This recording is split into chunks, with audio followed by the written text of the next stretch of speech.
On our wedding day, I overheard my fiancée laughing with her friends. Imagine if my ex just barged in and took me away. Like in the movies, she said. They all giggled. I just stood there in silence. An hour later, she learned how this movie really ends. My wedding day was supposed to be the happiest day of my life, and in a strange, twisted way it was. It was the day I finally saw everything with perfect clarity. It was the day I dodged a bullet the size of a cannonball. And it was the day I got to be the director of the movie my fiancée had always dreamed of starring in. She just didn't like the ending I wrote. Let's get this out of the way. My name is Ethan. I'm 35. My fiancée Megan was 29. We'd been together for 3 years and engaged for 1. On the surface, everything looked perfect. I had a stable, well-paying job. We lived in a beautiful house that I owned, and I gave her the life she always claimed she wanted. But for the past year, something had been gnawing at me. Her obsession with her ex-boyfriend, a guy named Kyle. He was the ghost haunting every room, the invisible standard she held me against, usually in subtle, passive ways. Kyle loved this song. Kyle and I used to come here all the time. I'm not a jealous man by nature, but I'm not a fool either. I knew she wasn't over him. I tried talking to her about it, but she'd just laugh it off, call me paranoid, and insist that what she and Kyle had was ancient history. Yet her eyes always betrayed her. They told a different story. I'm a straightforward guy. I don't play games and I don't tolerate them. About 6 months before the wedding, I sat her down and laid it all out. I told her that her constant references to Kyle were disrespectful and that if she wasn't fully committed to building a future with me, we needed to end things right then and there. She put on quite a performance, shed a few tears, swore up and down that I was the only one she wanted, and promised to cut Kyle out of our lives for good. For a while, she actually kept her word. I let myself believe we'd turned a corner. I was a fool. Fast forward to our wedding day last Saturday. The venue was a stunning old country estate we'd rented for the weekend. I was in my tuxedo, feeling nervous but excited. The ceremony was scheduled to begin in an hour. I was walking from my suite to find my best man when I passed the bridal suite where Megan was getting ready with her bridesmaids.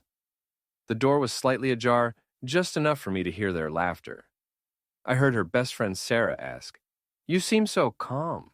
Aren't you nervous at all?" Then came Megan's voice light, giddy, carefree. "Please, the only thing that would make me nervous is if Kyle was here." More giggles. Then she said the words that changed everything. Can you even imagine, though? What if he just barged in right before I said "I do" and took me away like in the movies? That would be so romantic. More laughter. Sarah replied, "Oh my God, you'd totally leave with him, wouldn't you?" And Megan's answer was a dreamy sigh. In a heartbeat. I just stood there in the hallway, frozen. The world went silent. This wasn't just a silly joke among friends. It was her deepest, most honest desire spoken aloud on the very day she was supposed to pledge her life to me. The pain hit me like a white-hot flash intense, searing, but it lasted only 3 seconds. Then it vanished, replaced by a cold, hard calm. This wasn't a surprise, it was confirmation. Every doubt, every uneasy feeling I'd had for the past year had just been validated. The wedding I'd spent a fortune on, the future I'd meticulously planned, it was all a sham. She wasn't marrying me out of love, she was settling. I didn't storm in, I didn't yell. I simply turned around and walked back to my suite. My mind was already racing, gears turning with icy precision. She wanted a movie? Fine. I was about to give her the blockbuster of a lifetime. Update 1.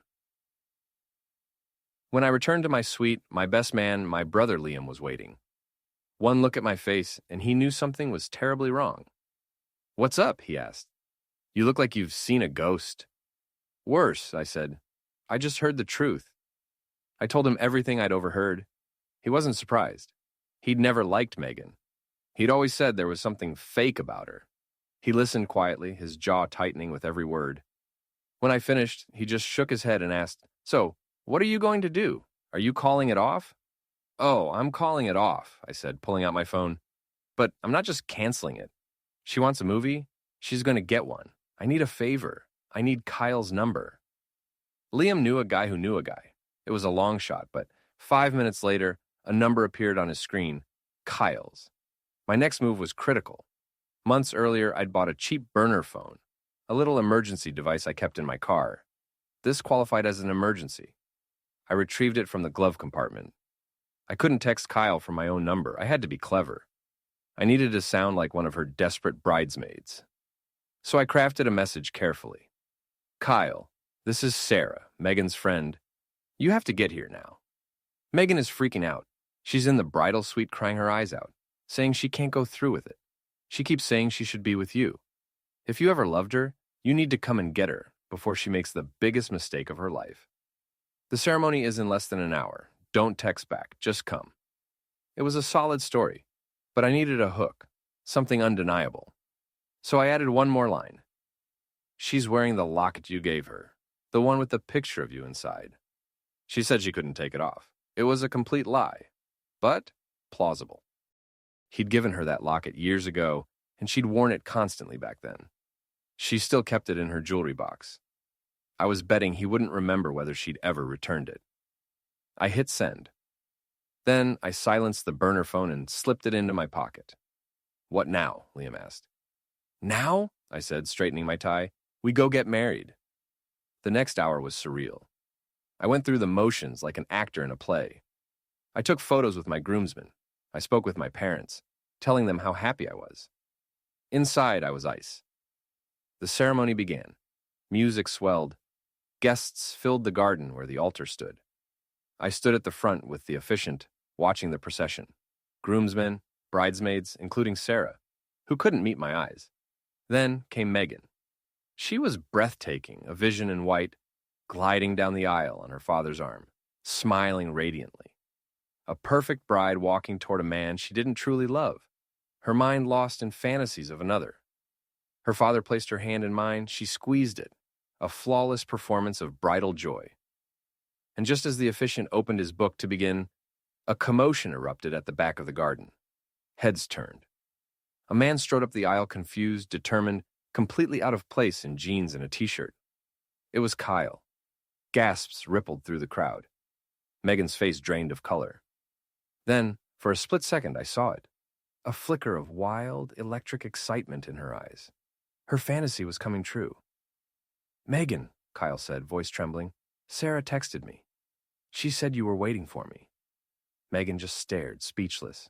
Her mother looked ready to scream. Her father appeared on the verge of a heart attack. Before anyone could react, I stepped forward, took the microphone from the officiant, and spoke. Calm, clear, my voice echoing through the speakers. It's okay, everyone. Please don't be alarmed. I can explain. I turned to Kyle. Kyle, thank you for coming. You've got great timing. An hour ago, my fiancée here was telling her friends that her ultimate fantasy was for you to barge into our wedding and take her away. I overheard her. And you know what? I'm a romantic. I believe in making dreams come true. So, I sent you that text from Sarah. I glanced at Sarah. She looked like she might collapse. Then I looked at Megan, her face shifting from shock to horror as the truth crashed over her. So go ahead, man, I said, gesturing toward her. She's all yours. Her fantasy is now your reality. Good luck with that. I turned to the stunned crowd. Folks, I apologize. It appears there won't be a wedding today. Megan has made her choice. But the good news? Everything's already paid for. The bar is open, the band is ready. There's a mountain of food. So I invite you all to join me in celebrating my incredible escape from a lifetime of disrespect. Let's party. I dropped the mic. I walked over to my parents. My mom's eyes filled with tears, my dad's with pride, and hugged her tight. Then I headed straight to the open bar, ordered a double whiskey, and watched the chaos unfold. Update 2. The scene at the altar descended into pure, unfiltered chaos. Megan stood frozen, her face a mask of horror. Kyle looked like a deer caught in headlights, realizing too late he'd walked into the most elaborate, humiliating trap of his life. Megan's father was shouting. Her mother was sobbing. I sipped my whiskey, unmoved. After a beat of stunned silence, my family and friends started clapping. Liam slapped me on the back and ordered a drink. My dodged-a-bullet party had officially begun. Megan's family imploded. Her father, obsessed with appearances, tried desperately to salvage the situation, yelling at Kyle to leave, begging Megan to snap out of it. But it was too late. The story was already spreading like wildfire among the guests. Kyle, to his credit, didn't say another word. He turned and walked away, leaving Megan standing alone at the altar, abandoned by the very hero of her fantasy. Her bridesmaids led her, hysterical, into a side room. A screaming match erupted audible across the entire garden. Some of her family's guests quietly slipped away, but most stayed, and it became the best party I've ever attended. The band, after a brief huddle, ditched the sappy wedding ballads and launched into upbeat rock and roll. The bar was packed. Guests kept approaching me all night, shaking my hand, calling it the most legendary moment they'd ever witnessed. Financially, it was messy, but I'd prepared for that. The wedding cost just over $100,000. I'd covered 70%. Her parents paid the other 30%. All contracts were in my name. Deposits were non-refundable. The next day, my phone exploded hundreds of texts, missed calls, voicemails. Megan alternated between tearful apologies and furious threats. Her father left messages vowing to sue me for publicly humiliating his daughter. I didn't respond to any of it. My lawyer handled everything. He sent a single, concise letter to Megan's father. The $30,000 they contributed was considered a gift toward a wedding their daughter chose not to participate in. Attached was a formal invoice for her share of the non-refundable deposits I'd paid $35,000. If he pursued legal action for humiliation, I'd countersue for that amount and subpoena the bridesmaids to testify under oath about the conversation I'd overheard. The legal threats stopped immediately. The social fallout was even worse for Megan. The story became local legend. Every version ended the same. Megan, the fantasist, got exactly what she wished for, and it blew up in her face. Her reputation was destroyed. Kyle faced consequences, too. He'd been in a serious relationship for over a year. His girlfriend saw the whole thing online and dumped him publicly, brutally on social media. His romantic movie moment cost him his real relationship. A week later, Megan showed up at my house. I was weeding the front flower bed. She stepped out of her car, tired, broken. "We need to talk," she said. "No, we don't," I replied, not looking up. "Please, Ethan," she begged, voice cracking. "I made a mistake. A terrible, stupid mistake. It was just a silly fantasy, a joke. It didn't mean anything." "It meant everything," I said, finally meeting her eyes. "It meant that on the day you were supposed to commit to me, you were dreaming of someone else. It meant our entire relationship was a lie." "It wasn't a lie," she cried. "I do love you. I was just scared." "You ruined everything," she sobbed. "You humiliated me in front of everyone I know." "I didn't humiliate you, Megan," I said, voice cold. "I gave you what you wanted. You wanted a movie. You wanted your ex to show up. I was just the director who made it happen. You wrote the script. The only problem? You didn't like the ending. That's not my problem." "But what am I supposed to do now?" she wailed. "My life is a mess." "I don't know," I said, turning back to my garden. "Maybe you should go write another movie. Just leave me out of the cast this time." I never spoke to her again. Final update. 6 months have passed. The dust has settled. The divorce was uncontested.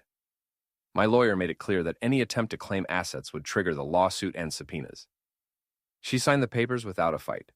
In a surprising move, her parents sent me a check for the $35,000.